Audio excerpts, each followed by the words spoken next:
자, 1964년 3월 14일에 뉴욕 타임즈에서 이런 기사가 났어요. 그리고 그 기사의 대상은 누구냐면 키트 제노비스라는 사람입니다. 근데 이 사람이 밤에 흉기에 찔렸는데 그것을 목격한 38명이 그대로 방치를 했다는 거예요. 그래서 이 사람을 찔렀던 그 사람이 다시 그 자리로 돌아와서 다시 한번 그런 위해를 가했는데 그 순간까지도 사람들은 신고나 그 어떤 도움도 하지 않았다는 겁니다. 이게 뉴욕타임스에서 났습니다. 64년도의 일이에요. 그래서 이것을 방관자 효과 또 혹은 구경꾼 효과라고 합니다. 그러니까 의는 누구나 다 있지만, 의로움의 기준은 누구나 다 있지만 이렇게 모두에게 다 해당되는 경우, 책임이 없어질 때는 그 의가 발휘가 되지 않는다는 겁니다. 그래서 이런 말이 나왔어요. 모두의 책임은 누구의 책임도 아니다라는 말이 여기서 나온 겁니다. 의로움에 대한 경종을 주는 기사죠. 그래서 미국에서 이 이후에 911 긴급 신고 전화가 의무가 된 게 바로 이게 계기가 된 겁니다. 우리가 지금 119 하잖아요. 미국도 911이 있는데 이 911 신고 전화를 하지 않으면 그에 대한 벌도 있다 그래요. 이게 이때 생겨난 일인 거예요. 의로움에 대한 생각입니다. 정의로운 사람이 어떤 사람입니까? 공의로운 사람, 정의로운 사람, 내 주변에 있을 겁니다. 환경에 좌우되지 않고 의의 기준을 따라서 행동하는 사람입니다. 우리는 그 사람을 보고 바르고 정직하다라고 평가를 하죠. 그렇다면 신앙생활에 있어서 의는 어떤 것을 말하는 걸까요? 어떻게 신앙생활을 해야 의로운 사람이 될까요? 하나님 보시기에요. 우리는 이 말을 들으면 이런 생각을 하죠. 교회를 사랑하고 또 주일 예배를 열심히 잘 드리고 봉사를 하고 영혼을 돌보는 일에 최선을 다하는 사람이 의로운 사람일 것이다라고 우리는 생각합니다. 그렇죠? 근데 이 모든 것은 행동이라는 것이에요. 행동이 중요한 겁니다. 그래서 우리는 이 말을 따라서 행동하지 않는 신앙은 빈 껍데기 같은 그저 형식에 가까운 신앙이다라는 말을 합니다. 그런데 예수님의 당시 사람들의 의로운 사람의 기준이 무엇이었느냐? 똑같습니다. 하나님의 말씀을 지키고 절기의 제사를 드리고 신앙의 의무를 다하고 가난한 자를 돌보는 사람, 바로 이러한 사람이 하나님의 의로운 백성이었다고 사람들은 당시에 평가했어요. 그리고 이러한 행동을 하는데 맨 앞에 섰었던 사람들이 있었죠. 우리가 너무나 잘 알고 있는 바리새인과 사두개인과 그 종교 지도자들과 그리고 당시의 권력자들이 그렇게 행동했습니다. 그런데 예수님은 그 사람들의 행동을 따라서 의롭다라고 판단하지 않으셨다는 데 중요한 포인트가 있어요. 누구를 오히려 의롭다고 했습니까? 가난한 자를 의롭다고 했습니다. 또 소외된 자를 의롭다고 했습니다. 여자나 과부나 어린 아이를 향하여 예수님은 그 시선을 머물고 있었다는 거예요. 이것은 우리의 생각을 깨트리는 것입니다. 의로움에 대한 이해가 부족했다는 것을 보여주는 예인 거예요. 이 험한 세상 속에서 어떻게 살아가는 것이 하나님의 의로운 백성답게 사는 것인지 오늘 함께 읽은 말씀을 통해서 함께 깨닫는 은혜가 있게 되기를 주의 이름으로 축원합니다. 첫 번째가 무엇이냐? 행위가 아닌 의예요. 앞서도 살펴봤듯이 우리는 의롭다라는 것을 행동과 연관지어서 생각하는 경향이 있죠. 당연한 겁니다. 그런데 하나님은 의롭다라는 평가를 누구에게 가장 먼저 하느냐? 함께 읽은 말씀에 등장합니다. 6절이에요. 아브라함이 여호와를 믿으니 여호와께서 이를 그의 의로 여기시고 라고 말합니다. 하나님이 최초로 인간에게 의롭다라고 판단하시는, 평가하시는 장면인데요. 이게 무엇일까요? 아브라함이 그것을 들은 겁니다. 생각해보면 아브라함은요, 충분히 의로운 사람이에요. 하란을 떠날 때도 그랬죠. 자기의 기준을 따라서, 의의 기준을 따라서 하나님의 말씀을 따라서 옮겼으니까요. 롯과 다툼이 일어났을 때 그는 기꺼이 양보합니다. 지난주에 살펴봤죠. 그리고 그 롯이 소돔과 고모라에서 전쟁에 휘말려가지고 끌려갔을 때도 롯은 의로움의 기준을 따라서 318명과 함께 그 롯을 구해옵니다. 정말 의로운 사람 아닙니까? 또 그 전쟁에서 얻게 되는 전리품을 자기의 이득으로 취하지 않고 다 나눠주잖아요. 10분의 1을 하나님께 드리고 나머지를 같이 참여했던 사람들에게 나눠줍니다. 자신은 거기에 실오라기 하나도 갖지 않겠다라고 말하죠. 이만큼 의로운 사람이 어디 있습니까? 그런데 로마서 4장은요, 대표적으로 그 아브라함에 대해서 설명하면서 이렇게 요약합니다. 아브라함은 우리가 의롭다 하심을 얻은 일에 본이 되었다 이렇게 요약하거든요. 그러니까 아브라함이 우리가 생각하기에 의롭다는 것이 누군가라고 했을 때 가장 먼저 꼽히는 인물로 아브라함을 꼽을 수 있다라고 로마서 4장은 그렇게 말하는 겁니다. 그러니까 한마디로 모범답안이라는 거죠. 그렇다면 6절에 하나님께 의로움으로 인정받았던 아브라함은 어떤 행동으로 인하여 의로움을 얻었을까요? 어떤 것을 통해서 의로움을 얻었을까요? 15장 5절에 등장합니다. 그를 이끌고 밖으로 나가 이르시되 하늘을 우러러 무뼈를 셀 수 있나 보라. 또 그에게 이르시되 내 자손이 이와 같으리라. 이거예요. 하나님이 아브라함의 손을 붙잡고 지금 그 쏟아지는 별빛 아래에 세운 겁니다. 그리고 그 별빛을 바라보면서 네 백성이 내 자손이 이와 같을 것이다 라고 약속하는 겁니다. 그리고 나서 함께 읽은 말씀 6절처럼 하나님이 그 약속을 해준 직후에 아브라함은 그것을 어떻게 했다? 믿었다라고 말합니다. 그리고 그 믿은 행동을 통해서 하나님은 그를 의롭게 여겨 주었다는 거예요. 하늘에 쏟아지는 별처럼 내 자손을 많게 해주심을 아브라함은 믿었고요. 사실 그 상황에서 아브라함은 자녀가 있었을까요? 한 명도 없었습니다. 아브라함이 자식을 가질 만한 그런 가능성이 있었을까요? 전혀 없었죠. 이미 나이는 80세가 훨씬 넘어갔고요. 아내였던 사례는 더 이상 아이를 가질 만한 그런 상태가 아니었습니다. 그리고 누구를 통해서 자식을 갖겠다는 생각조차도 하지 못하게 됩니다. 전혀 그럴 만한 가능성이 없었던 그 아브라함을 하나님은 세워서 약속을 해주시는 거예요. 그리고 약속을 그 아브라함은 믿었던 겁니다. 하나님은 그 아브라함의 믿음을 통해서 의롭다라고 평가해 준 거예요.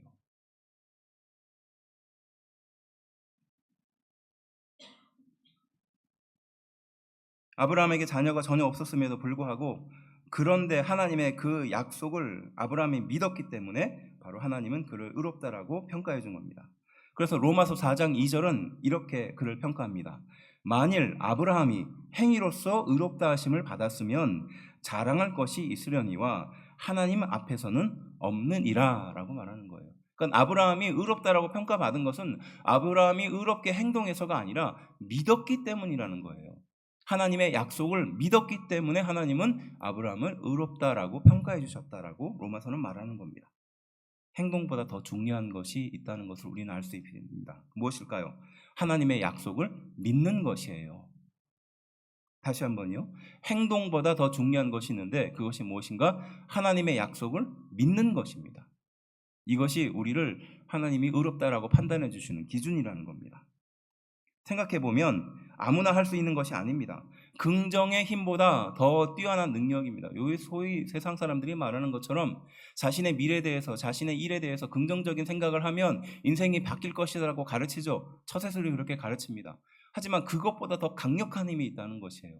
하나님의 약속을 믿는 그 믿음이 우리를 의롭게 만든다는 사실이에요. 아브라함은 의로운 행위를 해서 하나님께 의롭다 인정받은 것이 아닙니다. 바로 그 약속을 믿었기 때문에 의롭다 인정을 받은 것이에요. 하란을 떠나올 때 많은 현실과 타협을 하는 아브라함을 우리는 몇 번을 통해서 발견했습니다. 가뭄의 애굽으로 가서 아내를 누이라고 속이는 그 아브라함을 또한 발견했어요. 하나님이 머물라고 한 그 땅을 점차 떠나서 남쪽으로 내려가는 그 아브라함 또한 우리는 알고 있습니다. 이 사람이 과연 하나님의 약속을 이어받은 그런 의로운 사람이었을까요? 네, 전혀 아니었던 사람입니다. 그럼에도 불구하고 아브라함은 하나님의 변함없는 이 약속을 믿었다는 거예요. 그래서 하나님께 인정받은 겁니다. 우리는 하나님 앞에서 열심히 신앙생활해서 의롭게 된 것이 아닙니다. 우리가 열심히 예배드리고 열심히 기도하고 열심히 무엇인가 참석하고 봉사하고 헌신해서 하나님은 우리를 의로운 백성으로 불러준 것이 아니에요. 하나님의 말씀을 믿었기 때문에, 예수님의 말씀을 우리가 믿었기 때문에, 그리고 하나님의 약속을 내가 믿었기 때문에 의롭게 된 줄로 믿습니다. 우리는 사람을 행동을 따라 판단하지만 하나님은 우리를 믿음을 따라서 판단하고 계시는 줄로 믿습니다. 이것이 우리에게 능력이 돼야 돼요. 우리의 행동을 따라서 가면 결국 그 행동 뒤에는 실망밖에 없어요. 자신을 향한 실망, 타인을 향한 실망밖에 없습니다. 하지만 하나님이 나를 향하여 갖고 계신 그 계획을, 약속을 믿는다는 것은 굉장히 중요한 겁니다. 행위가 중요하지 않다는 뜻이 아니라 행위만으로는 안 된다는 것을 말하는 것이에요. 우리는 이 예를 너무나 잘 알고 있어요. 내 뜻대로 잘 안 되거나, 혹은 시험에 떨어지거나, 아니면 사업이 실패하거나, 내가 계획한 그것이 무너졌을 때, 혹은 어려움을 만났을 때 우리는 가장 먼저 드는 생각이 무엇입니까? 내가 수십 년 동안 얼마나 하나님을 위해서 헌신하고 충성했는데 왜 나에게 이런 고난을 주십니까? 라는 생각을 가장 먼저 하잖아요. 그렇죠? 고난을 만났을 때 그것이 인간의 본성인 거예요. 행위에 맞춰진 의인 거죠. 나는 아니다라고 말하지만, 나는 믿음으로 하나님께 지금까지 섬기고 여기까지 왔다고 말하지만, 사실은 우리는 그 행동에 많은 관심을 두고 있었던 거예요.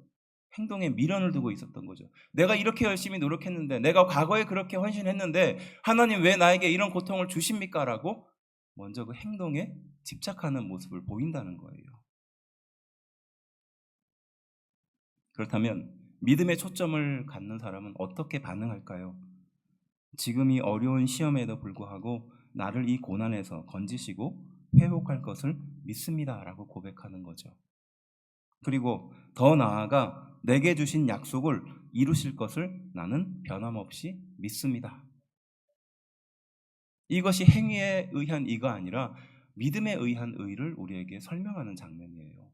이런 의를 소유하는 성도들이 되기를 주의 이름으로 축원합니다. 하나님은 우리를 행동으로 판단하지 않습니다. 하나님은 지금까지 우리가 했던 그것을 따라서 판단하지 않고 하나님은 우리를 믿음으로써 판단한다는 이 변함없는 사실을 우리의 신앙생활에 새기길 주의 이름으로 축원합니다. 두 번째는 무엇입니까? 현재의 모습, 현재의 한계가 아닌 의예요. 누구에게나 말 못할 약점은 있죠. 아브라함에게 또한 어떠한 약점이 있었습니까? 우리가 보기에는 승승장구하고 대단한 사람처럼 보이잖아요. 75세에 하란을 떠나고 80 몇 세에 그 전쟁을 치를 만한 용맹한 사람이었습니다. 그런데 이에게도 약점은 있었어요. 무엇이었을까요? 자녀였습니다. 자녀였어요. 자기의 가정을 이루는 것이 끝이 아니라 그 가정의 능력을 이어줄 수 있는 사람이 없었던 겁니다. 당시로서는 자녀가 없다는 것은 굉장한 큰 결점이었고요. 그 가문이 이제 끝났다라는 일종의 사형 선고에 가까운 것이었어요. 지금 아브라함이 그랬던 거거든요. 재산이 아무리 많고 그리고 능력이 아무리 뛰어나고 사람들의 존경이 나를 따른다 할지라도 자녀가 없으면 내 대해서 이게 끝나는 겁니다. 지금 아브라함에게는 그 약점이 있었거든요. 어떻게 보면 아브라함의 현재의 모습이고 한계입니다. 사실 우리도 그럴 수 있어요. 하나님의 약속을 들으면요, 그 큰 약속을 내가 어떻게 이뤄낼 수 있을까? 내 모습을 보면 한없이 게으르고 한없이 약하고 한없이 부족하거든요. 누구나 그럴 수 있어요. 아브라함도 마찬가지였던 것 같아요. 그래서 하나님께 물어보는 거예요. 하나님, 도대체 나에게 뭘 주려고 나를 여기까지 오게 하셨습니까? 또 혹은 하나님이 나에게 씨를 주시지 않았기 때문에 내가 이런 상황에 있습니다. 그리고 또 이렇게 말합니다. 나의 상속자는 이방인이었던 다메섹 사람 엘리에셀밖에 없습니다. 또 내 집에서 갈린 자가, 그러니까 내 집에서 내가 낳은 사람이 아니라 내 집에 함께 있는 그 종이 이 모든 것들을 물려받을 상황입니다. 이렇게 불평하는 거죠.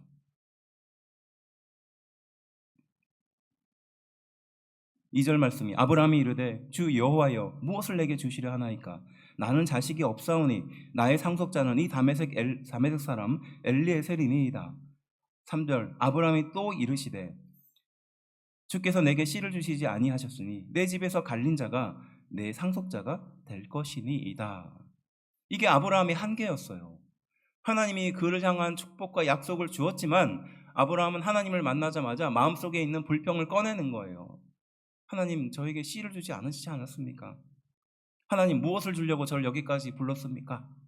내 주변의 환경을 보니까, 내 한계를 보니까 지금 이걸 물려받을 사람이 이 사람밖에 없다는 거예요. 약점으로 하나님께 불평하는 거죠. 자신의 한계를 보면서 나는 여기까지밖에 될 수 없다라고 하나님께 자신의 모습을 토로하는 겁니다. 이것이 아브라함의 현재 상태였어요. 그런데 더 이상 미래를 상상할 수 없는 그 절망이 내 앞을 가로막는다 할지라도 하나님은 거기에서부터 새롭게 시작한다는 것을 우리는 이 본문을 통해서 알 수 있습니다. 아브라함이 이런 한계에 직면하고 있을 때 하나님은 바로 그 한계를 뛰어넘는 능력으로 말씀하신다는 거예요. 내가 내 자신의 한계, 내 자신의 그 한계에 머물러 있을 때 내가 아무것도 할 수 없으며 내가 가진 능력도 이것밖에 되지 않으며 이렇게 실망하고 좌절하고 있을 때 하나님은 그것으로부터 새롭게 시작하신다는 것이에요. 4절 말씀은 이렇게 말합니다. 함께 읽어봅시다. 시작. 여호와의 말씀이 그에게 임하여 이르시되 그 사람이 내 상속자가 아니라 내 몸에서 날짜가 내 상속자가 되리라 하시고. 아브라함의 한계는 낳을 수 없는 자신의 한계가 늘 있다는 것을 알고 있었어요. 내 나이가 얼만데, 내 상황이 어떤데, 지금까지도 안 되었는데 이 한계에 딱 머물러 있었습니다. 그런데 하나님은 그러한 아브라함에게 말씀하시는 거죠. 그들이 아니라, 그 환경이 아니라 네 몸에서 상속자가 나게 될 것이다 라고 약속하고 있다는 것이에요. 이 본문을 통해서 우리는 깨닫게 되는 것이 있습니다. 우리는 늘 하나님의 약속을 듣고 그 믿음 안에 놓여져 있다라고 생각하지만 우리는 늘 우리 한계에 머물러 있는 거예요. 내 육체의 한계, 내 성격의 한계, 내 배경의 한계, 내 과거에 그 했던 행동들에 대한 한계에 갇혀 있는 것입니다. 하나님, 제가 어떻게 그거 할 수 있겠습니까? 라고 말할 때 하나님은 바로 그때부터 우리에게 역사하신다는 것이에요. 내 한계가 중요한 게 아니라 하나님은 한계가 없으시다라고 말씀하고 있는 것입니다. 내 생각의 한계를 벗어나라는 거죠. 하나님은 우리 생각보다 뛰어나신 분이기 때문입니다. 너는 내 몸에서 난 상속자를 상상하지도 못했겠지만 하나님인 나는 내 상상하지 못한 그것을 이제 이룰 것이다 라고 말씀하고 계시는 줄로 믿습니다. 이것이 두 번째 의미예요. 현재 우리는 항상 한계에 부딪히고요. 자신의 모습의 한계를 생각하게 됩니다. 그래서 우리 인생을 스스로 좌절시키는 거죠. 하지만 하나님은 그런 인생에 찾아오셔서 말씀하시는 거예요. 네 한계를 벗어나게 해주겠다. 네 생각을 벗어나게 해주겠다는 겁니다. 우리의 생각보다 뛰어나고 위대하신 하나님이 지금 나를 인도하고 계신다는 것을 보여주는 줄로 믿습니다. 이 앞선 두 가지를 정리하면요, 우리는 하나님 앞에 의롭다 인정받기 위해서 행동이 중요하지 않다는 겁니다. 그리고 현재의 한계, 나 자신의 한계가 중요하지 않다는 거예요. 무엇이 중요한 겁니까? 하나님의 약속을 믿는 것이 중요한 줄로 믿습니다. 또 무엇이 중요한 겁니까? 현재의 한계에 지배되지 않는 것이 중요하다는 것이에요. 바로 이 두 가지가 우리가 하나님께 의롭다 인정받는 길인 줄로 믿습니다. 하나님은 우리 교회를 향하여 또 우리 교회의 성도를 향하여 약속을 주신 줄로 믿습니다. 근데 그 약속을 생각해 보면요, 어떻습니까? 우리가 과연 그 약속을 이룰 수 있을까요? 그러한 교회를 만들고 세워갈 수 있을까요? 도저히 불가능해요. 안 될 일입니다. 애초에 할 수 없는 일이에요. 우리가 그러한 한계 속에 갇혀 있을 때 우리는 할 수 없다라고 생각하는 그때 하나님은 우리에게 또 우리 교회에게 우리 교회 성도들에게 약속해 주시는 줄로 믿습니다. 내가 이룰 테니 너희는 따라오라 라고 지금도 말씀하시는 거죠.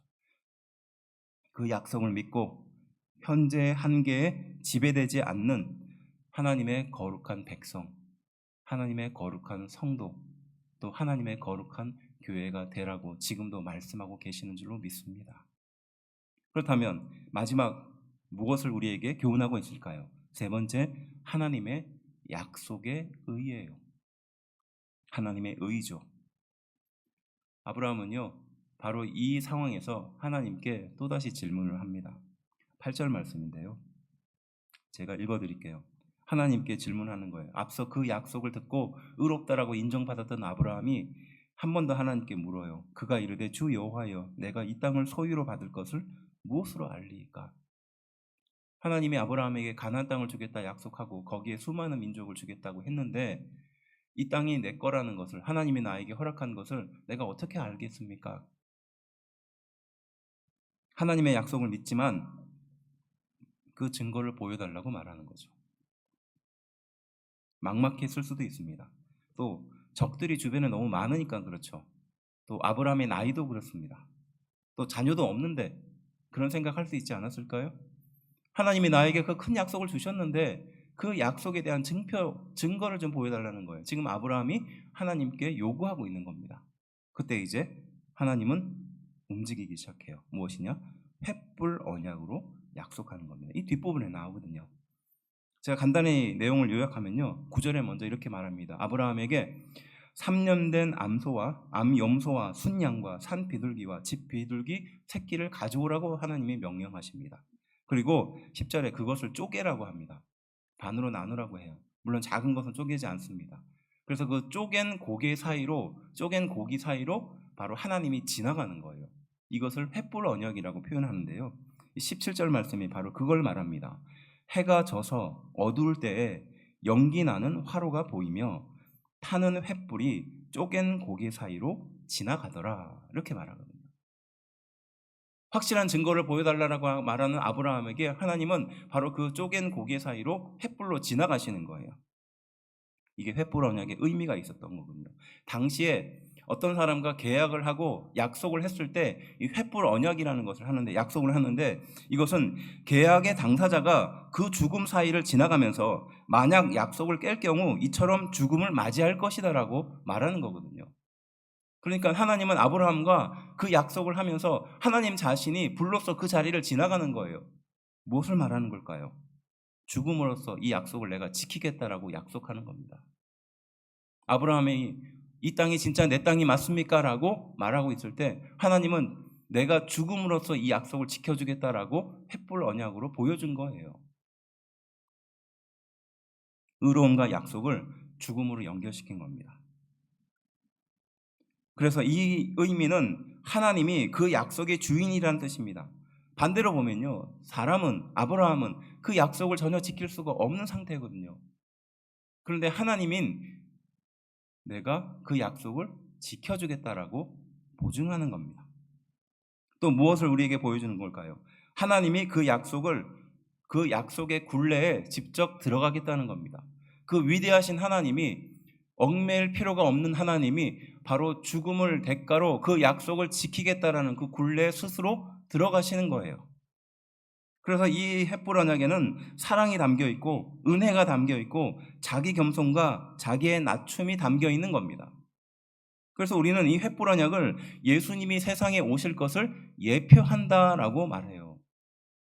예수님이 이 세상에 오시는 그 목적을 바로 이 횃불 언약을 통해서 드러낸다라고 말합니다. 하나님인 내가 이 횃불 언약의 죽음을 통해서 반드시 너에게 또 우리에게 그 약속을 이루어 줄 것이다 라고 말하는 거죠. 그리고 그 약속은 예수님을 통해서 이루어진 겁니다.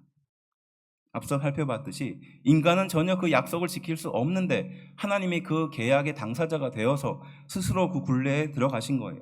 그래서 그 횃불 언약의 의미는 사랑이고 은혜 그리고 겸손이라는 겁니다. 이것을 약속을 믿는 의라고 표현하거든요. 제가 좀 다른 말로 표현해서 따뜻한 의라고 저는 표현하고 싶어요. 그래서 이 약속을 믿는 의는 세 가지 의미가 담겨 있다고 봅니다. 무엇인가요? 변화될 것을 믿는 거예요. 아브라함의 인생이 변화하고 아브라함의 가족의 인생이 변화하고 그리고 그 이후에 하나님의 백성의 인생이 변화할 것을 믿는 것입니다. 두 번째는 뭘까요? 그 뜻이, 그 계획이 이루어질 것을 믿는 것이죠. 아브라함도 마찬가지로 자녀가 없었지만 자녀를 가질 만한 가능성이 전혀 없었지만 바로 그 계획이 이루어질 것을 나를 통해 이루어질 것을 믿는 겁니다. 마지막 세 번째는 무엇입니까? 자신의 죽음, 하나님의 죽음을 대가로 이루어 주시겠다는 약속이죠. 한마디로 사랑인 겁니다. 사랑으로 그것을 이루어 주시겠다는 것입니다. 우리는 이것을 예수님의 의로 표현할 수 있어요. 값없이 우리에게 주는 의죠. 그래서 예수님을 믿기만 하면 우리는 의롭다 칭함을 받을 수 있는 겁니다. 요한복음 3장 16절은 예수님이 우리에게 이렇게 말씀하시는 겁니다. 하나님이 세상을 이처럼 사랑하사 독생자를 주셨으니 이는 그를 믿는 자마다 멸망하지 않고 영생을 얻게 하려 하심이라. 믿기만 하면 멸망하지 않고 영생을 얻게 해준다는 것입니다. 요한복음 11장 40절은 또 예수님이 이렇게 말씀하십니다. 예수께서 이르시되 내 말이 내가 믿으면 하나님의 영광을 보리라 하지 아니하였느냐 하시니, 누구에게 한 말이냐? 마르다에게 한 말이에요. 그 오라비였던 나사로가 죽었습니다. 그리고 4일이나 지났어요. 그래서 마르다가 예수님이 오시는 것을 보자 예수님을 보면서 이런 말을 합니다. 나의 오빠가 죽은 지 나흘이나 지났습니다.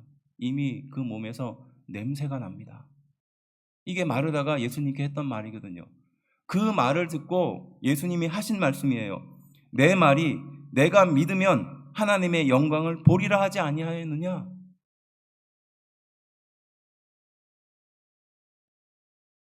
그리고 예수님은 그 나사로를 불러 세웁니다. 죽음에서 다시 생명으로 회복하십니다. 불가능한 것을 가능하게 바꾸어 주시죠. 무엇만? 믿기만 하면입니다. 로마서 4장 18절부터 25절은요.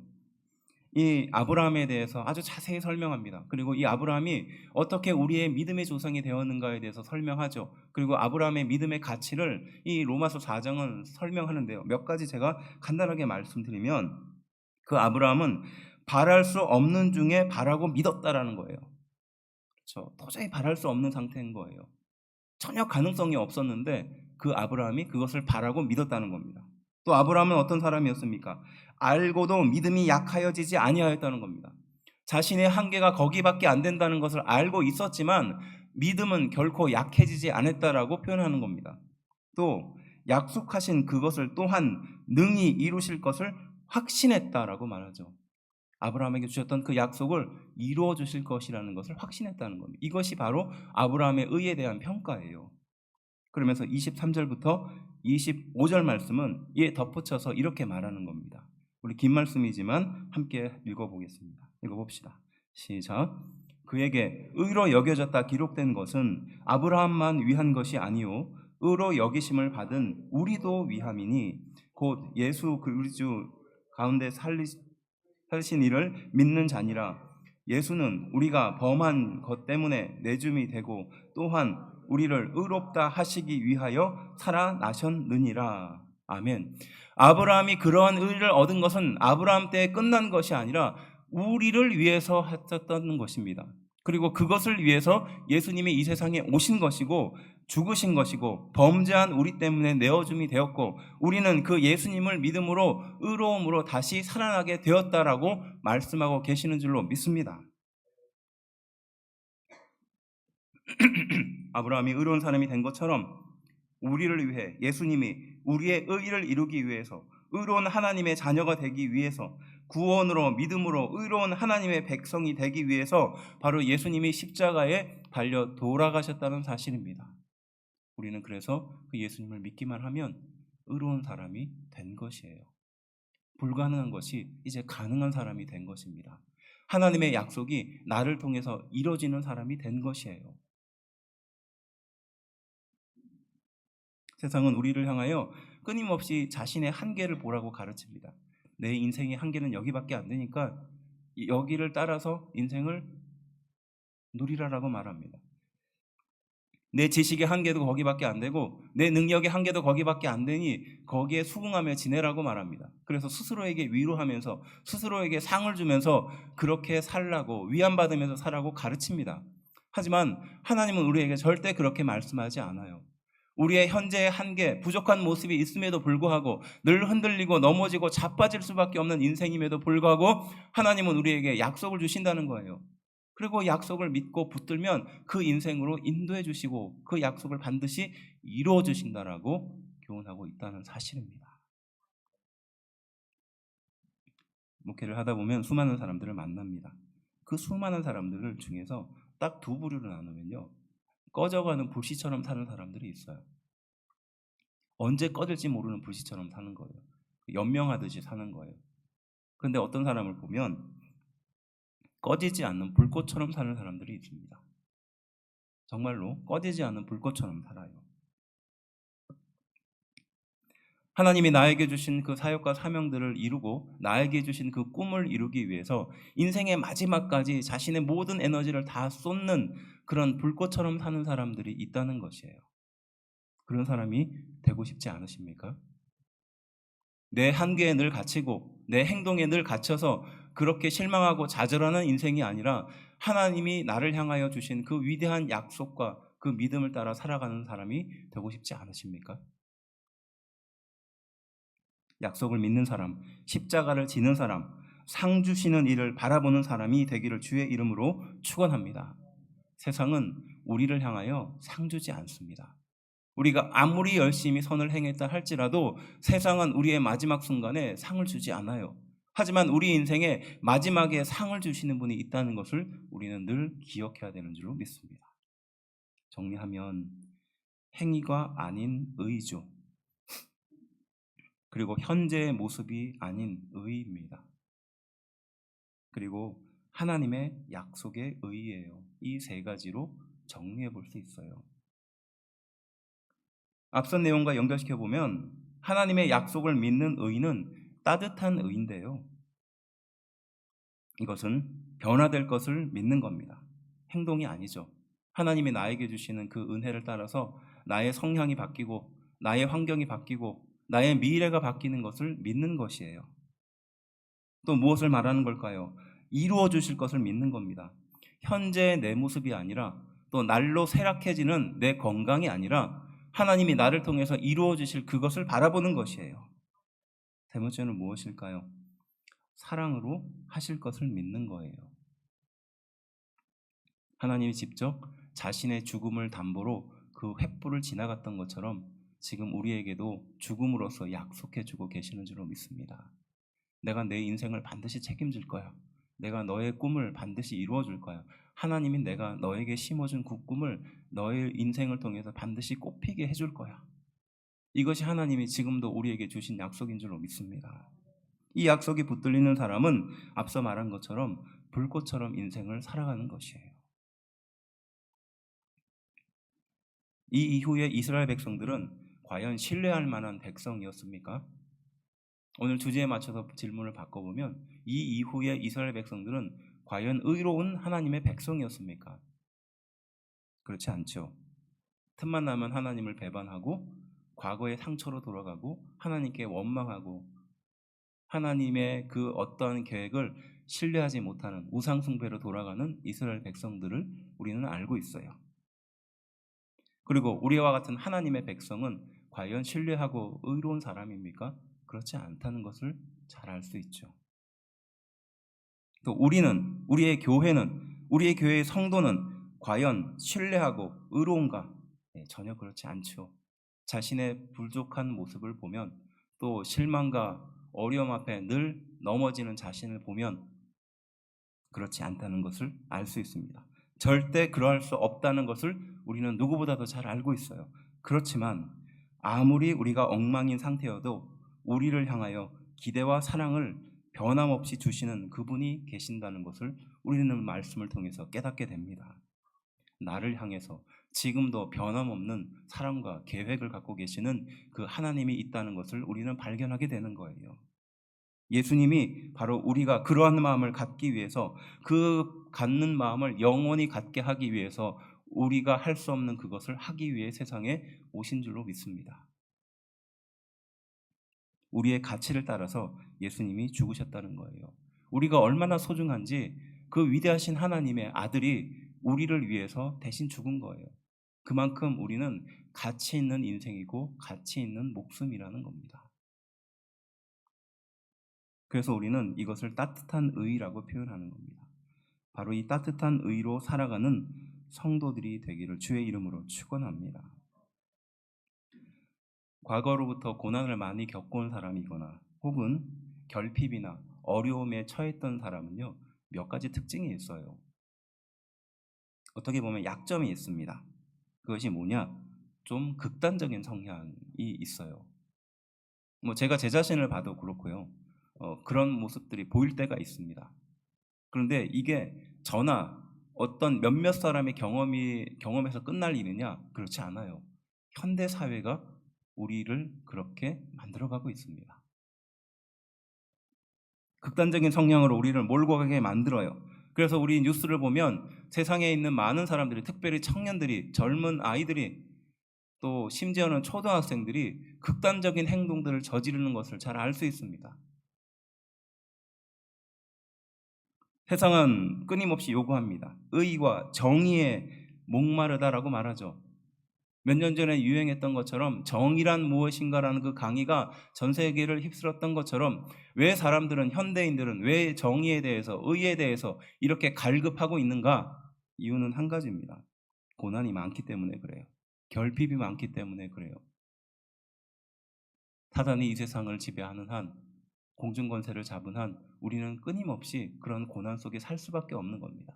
자신의 한계에 갇힐 수밖에 없고요. 할 수 없는 자신의 모습을 계속 바라보게 만드는 그 상황에 놓여질 수밖에 없는 겁니다. 그러니 우리 마음속에 이 의와 공의가 강해질 수밖에 없지 않겠습니까? 그러니까 주변에 공의롭지 못한 사람을 참지를 못하는 거예요. 의롭게 살지 못했던 사람들을 이제는 더 이상 사람들이 견디지를 못하는 거예요. 그래서 10년 전, 20년 전에 일어났던 그 잘못을 지금 다시 끄집어내서 사람들 앞에서 그렇게 공개 재판하는 일들이 인터넷에 빈번하게 벌어지지 않습니까?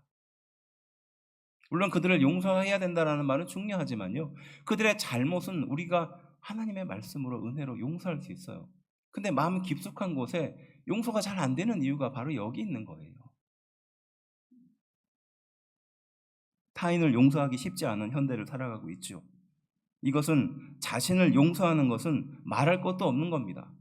자신의 잘못에 대해서, 후회와 실수에 대해서 우리 스스로가 용서하지 못하니까 더 괴로운 겁니다. 그러니 다른 사람들이 용서하지 못하는 것을 보면서 그렇게 살아가는 것이죠. 해결할 수 있는 유일한 방법이 있습니다. 나를 과거의 행위를 따라서 판단하지 않으시는 하나님의 말씀으로 치유를 받아야 하는 줄로 믿습니다. 과거의 나의 행동에, 또 나의 한계를 따라서 스스로 실망하는 그 모습을 하나님의 말씀으로 치유받아야 하는 거예요. 하나님은 나를 향하여 계획을 갖고 있다는 겁니다. 내 생각보다, 또 나의 한계보다 위대한 계획을 갖고 있다는 거예요. 아니, 위대한 말을 붙이지 않아도 하나님은 나를 향하여 진정한 계획과 사랑의 계획을 갖고 있다는 것을 믿는 것이에요. 내가 성공하지 않아도, 또 성공에 목마르지 않아도, 또 성공한 이후에 허무함에 빠지지 않아도 된다는 것을 우리에게 가르쳐주고 있는 줄로 믿습니다. 시험에 합격하면요, 또 우리가 알고 있는 그 유명한 시험들에 다 합격한 사람들을 찾아가서 물어보면요, 공통적으로 하는 말이 있어요. 허무해요. 제가요, 노량진에서 10몇 년을 사역하지 않았습니까?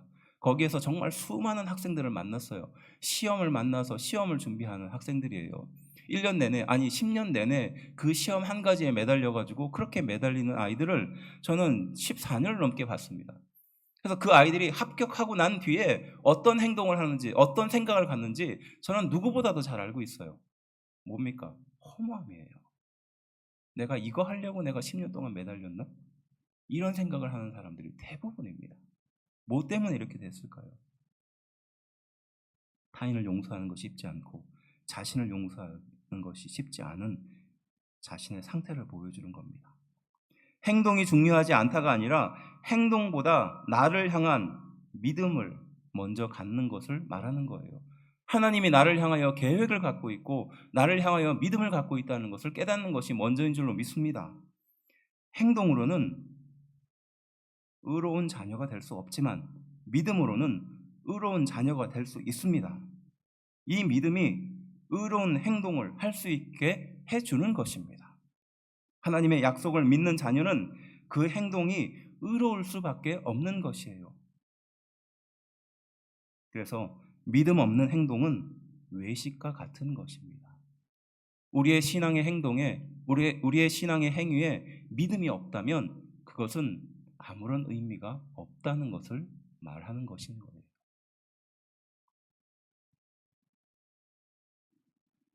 쏟아지는 별을 보며 아브라함은 무슨 생각을 했을까요?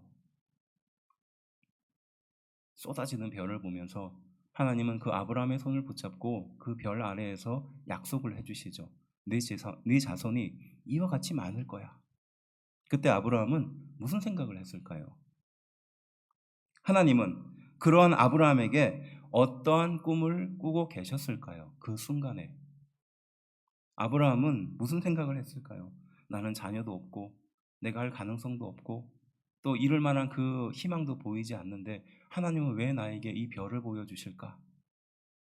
그런데 하나님은 그 아브라함에게 이제 얼마 뒤에 너를 통해서 자녀가 생길 것이고 그 자녀가 수많은 민족을 이룰 것이며 그 민족 중에 예수님을 세상에 보내주실 것이며 그 예수님을 믿는 우리가 진정한 자유와 의로움을 얻게 될 것이라는 것을 꿈꾸지 않았을까요?